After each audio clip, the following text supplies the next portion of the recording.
एक और हम एकजुट होकर चुनाव लड़ रहे हैं और दूसरी ओर इंडी अलायंस वाले अभी से सरकार तो बनी नहीं है, अभी से सत्ता के लिए लड़ने का काम कर रहे हैं. நம்ம தேசிய ஜனநாயக கூட்டணியில இந்திய கூட்டணியில அனைத்து கட்சிகளும் ஒருவருக்கு ஒருவர் ஆதரவு தெரிவித்து ஒற்றுமையாக இந்த தேர்தலை உங்கள் முன்னே சந்தித்துக் கொண்டிருக்கிறோம்.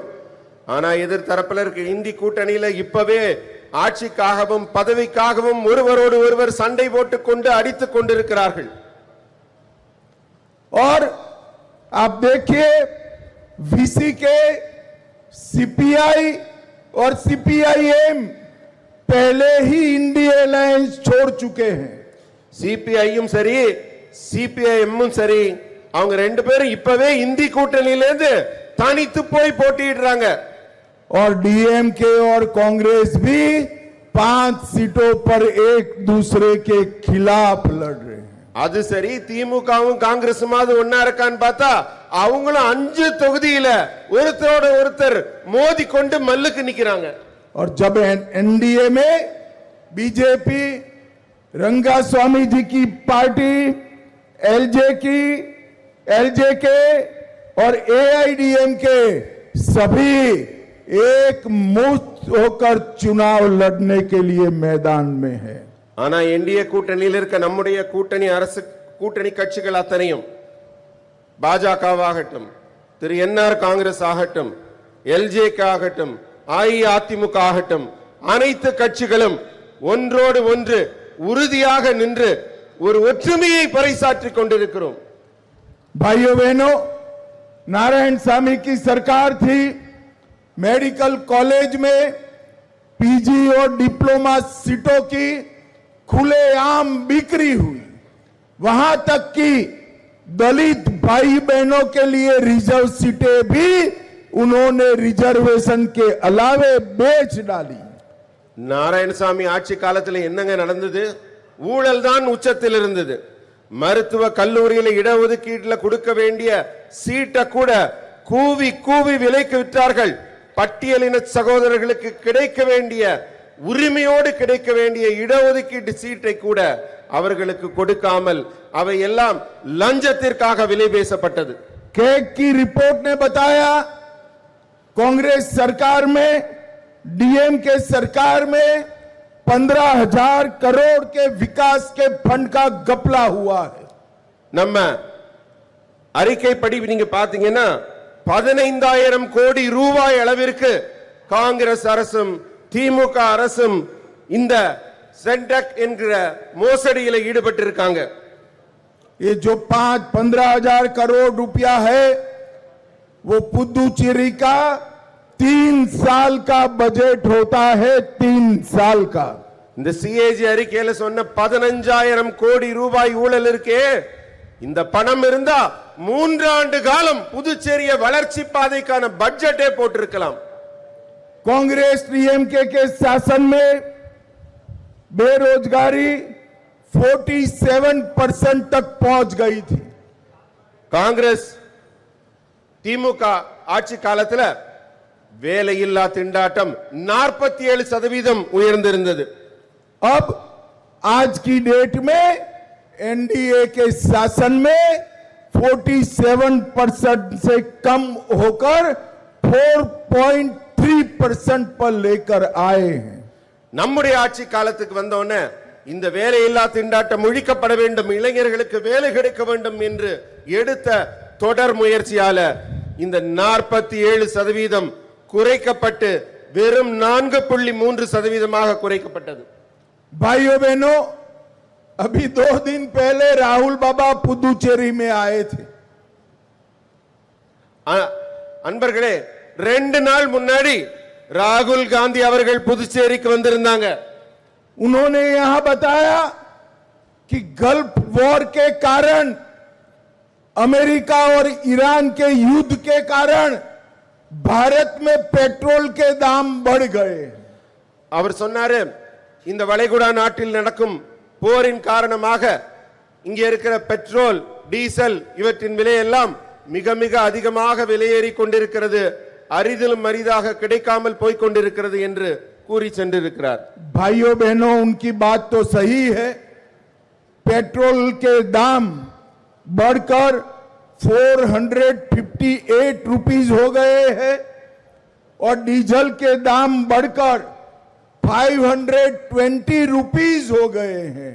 मगर राहुल बाबा, वो भारत में नहीं, पाकिस्तान में हुए हैं, पाकिस्तान में हुए। ராகுல் காந்தி அவர்கள் வந்து எப்பவுமே ஒரு கனவு உலகத்தில் மிதந்து கொண்டிருக்கிறார். ஆனால் அவர் சொன்னது உண்மைதான். பெட்ரோல் விலை ஏறி இருக்கிறது, கொஞ்ச நெஞ்சம் இல்ல, 458 ரூபாயாக உயர்ந்திருக்கிறது. டீசல் விலையும் கொஞ்ச நெஞ்சம் இல்ல, 520 ரூபாயாக உயர்ந்திருக்கிறது. அது இந்தியால இல்லைங்க, நீங்க எப்பவுமே நேசித்துக் கொண்டிருக்கிற பாகிஸ்தான்ல தான் அவ்வளவு விலை விக்குது, இந்தியால அந்த விலை விக்கலைங்க. नरेंद्र मोदी जी के शासन में पूरी दुनिया में पेट्रोल डीजल की किल्लत है। घर से काम करने के ऑर्डर हुए हैं, 3 दिन का सप्ताह बना दिया है, दाम आसमान को छू रहे हैं। मगर भारत में सबको पेट्रोल और डीजल मिल रहा है और दाम भी नहीं बढ़े हैं। நீங்க நல்லா யோசிச்சு பார்க்கணும். உலகம் முழுமையிலும் பெட்ரோல் டீசல் கிடைக்கவில்லை. யாரும் அலுவலகத்துக்கு போக முடியல. வார நாட்கள் 3ஆக குறைக்கப்பட்டு விட்டன. எல்லாரும் வீட்டில் இருந்து வேலை செய்யுங்கன்னு கேட்டுக்கொள்ளப்பட்டிருக்கிறார்கள். பெட்ரோல் அரிதிலும் அரிதாக வண்டி வாகனத்திற்கு கிடைக்காத சூழல் நிலவுகிறது. ஆனா இந்தியால அப்படி இருக்கா? இந்தியால விலை உயர்ந்திருக்கா? நம்ம மோடி அவர்கள் ஆட்சியில பெட்ரோல் டீசல் மக்களுக்கு எளிதில் எளிதாக கிடைத்துக் கொண்டிருக்கிறது. விலை 1 ரூபாய் கூட ஏறல. भाइयों बहनों, हमारी एनडीए सरकार में मोदी जी ने एसर का लैपटॉप बनाने का फैक्ट्री पुदुचेरी में लगाया है। 1 साल के 3 लाख लैपटॉप बनाने का काम ये फैक्ट्री करेगी और इसी तर्ज पर आने वाले दिन में एक पूरी औद्योगिक वसाहत, इंडस्ट्रियल कॉरिडोर हम पुदुचेरी में बनाएंगे और पुदुचेरी को ब्लू इकोनॉमी का हब भी बनाएंगे। அன்பர்களே, புதுச்சேரியை ஒரு சாதாரண மாநிலமாக அல்ல, தகவல் தொழில்நுட்பத்தில் உயர்ந்த மாநிலமாக உயர்த்த வேண்டும் என்பதற்காக மிக அருமையான திட்டங்கள் தீட்டப்பட்டு கொண்டிருக்கின்றன. இங்கே தகவல் தொழில்நுட்பம் ஐடி செக்டார்னு சொல்றோமே, அதுல மிகப்பெரிய உயரம் வர வேண்டும். உங்களுக்கு தெரியுமா, நம்ம புதுச்சேரியில தான் ஒரு ஆண்டுக்கு கிட்டத்தட்ட 3 லட்சம் மடிக்கணினிகள் தயாரிக்கப்பட்டு வெளிநாடுகளுக்கு சென்று கொண்டிருக்கின்றன. இங்கே அதை தயாரிக்கிற ஃபேக்டரி.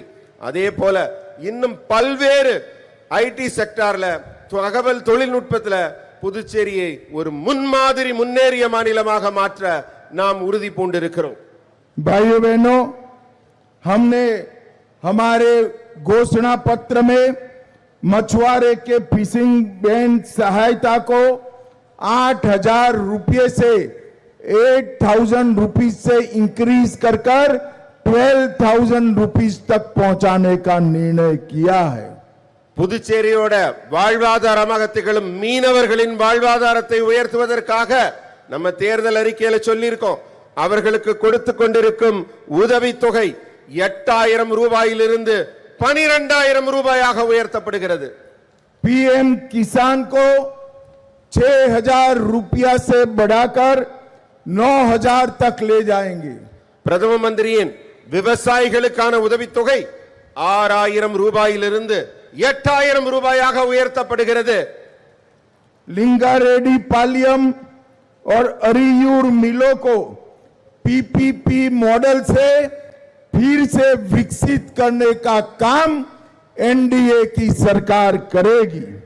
லிங்கரெட்டி பாளையம் அப்புறம் இங்க இருக்க அரியூர்ல இருக்கிற தொழிற்சாலையை பிபிபி மாடல், தனியார் கூட்டமைப்பு மாடல் மூலமாக மீண்டும் புனரமைத்து செயல்பட வைக்க உறுதியான நடவடிக்கை எடுக்கப்படும். हर महिला किसान को एक दुधारू गाय और 2 दुधारू बकरी भी देने का काम हमारी पुदुचेरी सरकार करेगी. விவசாயத்தில் ஈடுபட்டிருக்கிற பெண்களுக்கு அவர்கள் வாழ்வாதாரத்தை உயர்த்துவதற்காக ஒரு பால் தரும் பசு அல்லது 2 பால் கொடுக்கும் ஆடுகள் இலவசமாக வழங்கப்படும். भाइयों बहनों, हमने पुदुचेरी के विकास के लिए ढेर सारे आयोजन करे हैं। दूसरी ओर पाकिस्तान के पेट्रोल के दाम को भारत का समझने वाले राहुल बाबा हैं। मैं आप सभी से अपील करने आया हूं कि फिर से एक बार एनडीए की सरकार बनाइए। हमारे ए नमः शिवायम जी को बहुत बड़े मार्जिन के साथ यहां से एमएलए बनाकर भेजिए।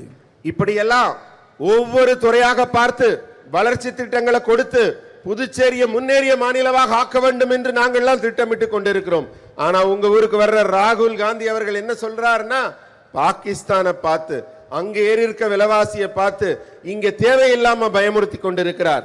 நான் சொல்கிறேன், இந்த புதுச்சேரியின் வளர்ச்சி மிக பெரிய வெற்றியை நோக்கி செல்ல வேண்டும் என்றால், இந்த கடந்த 5 ஆண்டு கால தொடர்ச்சி உங்களுக்கு வெற்றி தொடர வேண்டும் என்றால், என் கண் முன்னாடி இங்க நின்று கொண்டிருக்கிறாரே நம்முடைய அமைச்சர் நமச்சிவாயம் அவர்கள், அவரை மீண்டும் மிக பெரிய அளவிலே நீங்கள் வெற்றி பெற செய்ய வேண்டும். என்டிஏ கூட்டணிக்கு பெரிய அளவில் நீங்கள் வெற்றியை தந்து மீண்டும் ஆட்சியில் அமர்த்த வேண்டும். मुझे बताओ, कमल के निशान पर 9 तारीख को बटन दबाएंगे क्या? 9ஆம் தேதி தாமரை சின்னத்தில வாக்கை அழுத்துவீர்களா? नमः शिवायम को बड़े बहुमत से जिताएंगे क्या? நமச்சிவாயம் அவர்களை பெரிய வெற்றி பெற செய்வீர்களா? சொல்லுங்க. रंगा स्वामी जी के हाथ मजबूत करेंगे क्या? ரங்கசாமி அவர்களின் கரத்தை வலுப்படுத்துவீர்களா? नरेंद्र मोदी जी के हाथ मजबूत करेंगे क्या? நரேந்திர மோடி அவர்களின் கரத்தை வலுப்படுத்தி புதுச்சேரியில் ஆட்சி அமைப்பீர்களா? तो मेरे साथ दोनों हाथ उठाइए, उठाइए दोनों हाथ। 2 கரங்களையும் உயர்த்துங்க, கடைசி வரைக்கும் எல்லாரும் உயர்த்துங்க, உரத்த குரல்ல சொல்லுங்க और प्रचंड आवाज से बोलिए, जय श्री राम, ஜெய் ஸ்ரீராம், जय जय श्री राम, भारत माता की वंदे वंदे वंदे। आप सभी का बहुत बहुत धन्यवाद। वणक्कम।